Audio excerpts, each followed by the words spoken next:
Queridas consócias e queridos confrades, louvado seja o nosso Senhor Jesus Cristo. Iniciamos agora o módulo da ECAFO sobre a doutrina social da Igreja.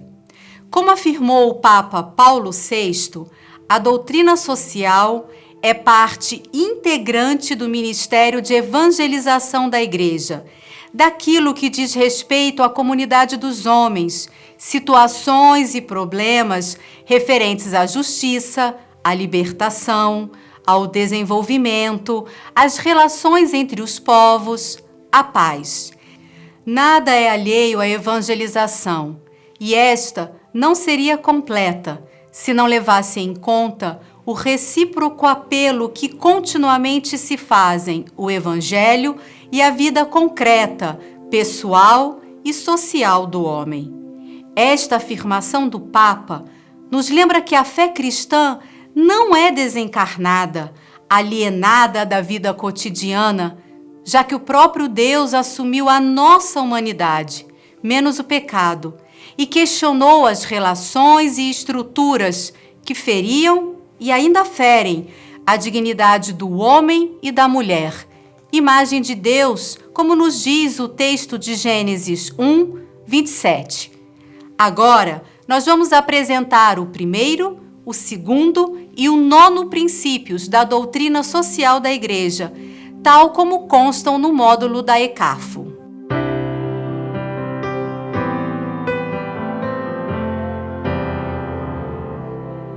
O ser humano é pessoa, porque é criado à imagem de Deus. Isto é, não é uma coisa que pode ser usada, não é um meio para se alcançar determinado fim.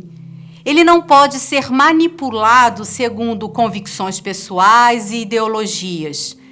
É alguém que pode conhecer-se, possuir-se, doar-se livremente e entrar em comunhão com outras pessoas, com a criação e com o seu Criador.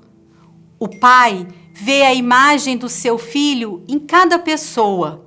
Assim, também nós devemos reconhecer a alta dignidade do ser humano, unicamente pelo fato de ser humano. A liberdade e a diversidade são elementos fundamentais da dignidade humana. Deste modo, nenhum grupo e nenhuma instituição podem violar o direito à liberdade de pensamento, escolha e expressão e à diversidade de opiniões, dons e personalidades que são frutos da criatividade do Criador. O mistério do mal, que gera o pecado, desfigura a imagem de Deus em nós, atingindo a dignidade do ser humano. O que garante a dignidade do ser humano não é o bem que ele faz, mas sim a sua imagem divina. Por isso, toda pessoa é sagrada e qualquer ato contra o ser humano que não lhe dê condições de viver plenamente a vida que lhe foi concedida é um ato contra o próprio Deus. São Vicente de Paulo nos ensinou muito bem a reconhecer o rosto de Cristo, particularmente naqueles que têm sua dignidade humana mais ferida, os pobres. Ele nos ensinou: não devo considerar um pobre pelo seu exterior, nem segundo o que aparece do alcance de seu espírito, visto que muitas vezes não tem a figura nem o espírito de pessoas racionais, tanto são grosseiros e terrestres. Mas virai a medalha, e vereis, pelas luzes da fé, que o Filho de Deus, que quis ser pobre, nos é representado por esses pobres.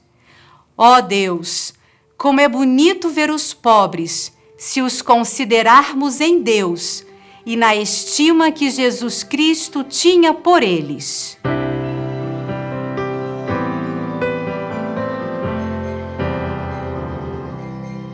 O respeito pela vida humana é consequência do reconhecimento da sua dignidade.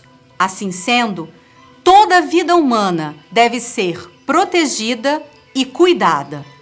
O que vemos hoje em nosso mundo é a banalização da vida humana pela falta de reconhecimento de seu valor e dignidade.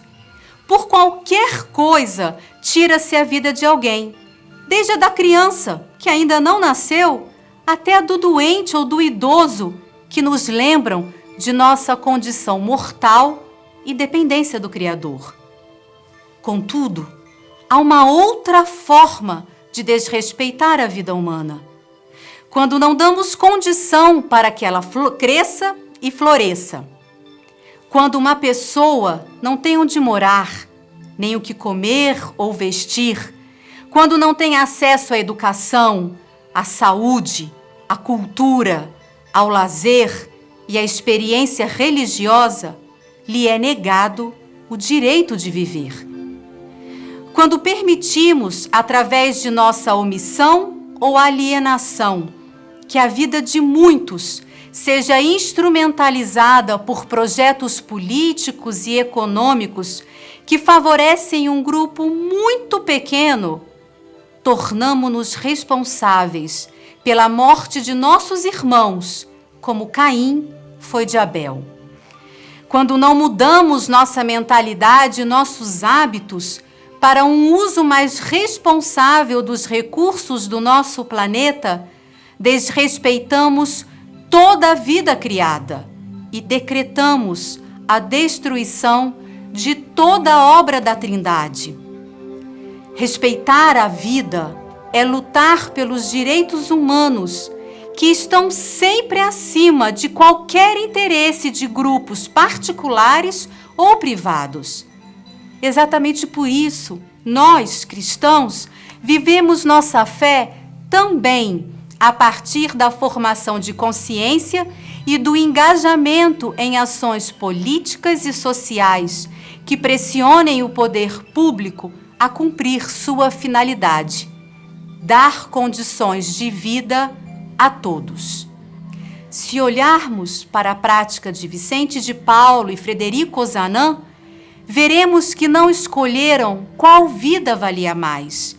Eles agiram em favor das necessidades de todos. Lembremos-nos, por exemplo, do que ensinou Frederico Ozanam. Para nós, a tarefa é de preparar o caminho para a graça, testemunhando ao que vive na miséria e no sofrimento toda a nossa afetuosa atenção, mas sem esquecer que este dom do coração, por mais essencial que seja, será vão, se não for acompanhado até o extremo limite das nossas forças e dos nossos meios, por atos concretos da nossa fraternidade, para reduzir os seus sofrimentos ou levar-lhes mais justiça.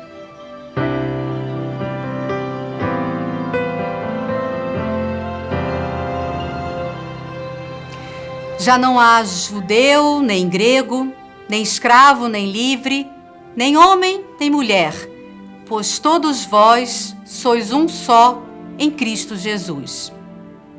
Como no rosto de cada ser humano resplandece o rosto do Filho, todos somos iguais, independentemente de raça, nação, sexo, origem, cultura, classe, porque temos a mesma dignidade. Diante disso, todos devem ter igualdade de oportunidades a fim de desenvolver suas habilidades naturais e competências em vista da vida digna a qual todos somos chamados. Se não há igualdade de oportunidades, significa que há discriminação e marginalização. Atualmente, fala-se muito de meritocracia, isto é, que uma pessoa deve alcançar algo por mérito, fruto do seu esforço pessoal. Esta é uma ideia desumana e perigosa. Por quê? Por exemplo, se uma criança não tem acesso à educação de qualidade, alimentação saudável, habitação segura e lazer, ela não terá condições de ter o mesmo desempenho escolar que outras, tendo consequências diretas na sua formação e acesso ao mercado de trabalho. Acabamos responsabilizando a pessoa pelo seu fracasso, tal como muitas pessoas que dizem que só não trabalha quem não quer, que o pobre é pobre porque é preguiçoso e acomodado, que alguém se tornou rico só por trabalhar muito, entre outras afirmações que não consideram as oportunidades mais básicas que cada pessoa teve, especialmente no começo de sua vida. Afirmar a igualdade humana não significa anular as diferenças, a diversidade e a especificidade de cada um, indispensáveis e enriquecedoras da convivência humana. Significa assegurar que todos assumirão seus deveres e terão seus direitos garantidos sem favorecimento de alguns, devido à classe, origem ou qualquer outro tipo de influência. Como família vicentina, somos enviados lá onde a vida humana é desrespeitada e ameaçada, onde o pecado social e pessoal desfiguram a dignidade humana. Como São Vicente de Paulo e Frederico Ozanam, devemos trabalhar pela vida de todo homem e de toda mulher, como iguais em dignidade e direitos, para ajudá-los a resgatar sua dignidade de filhos e filhas de Deus.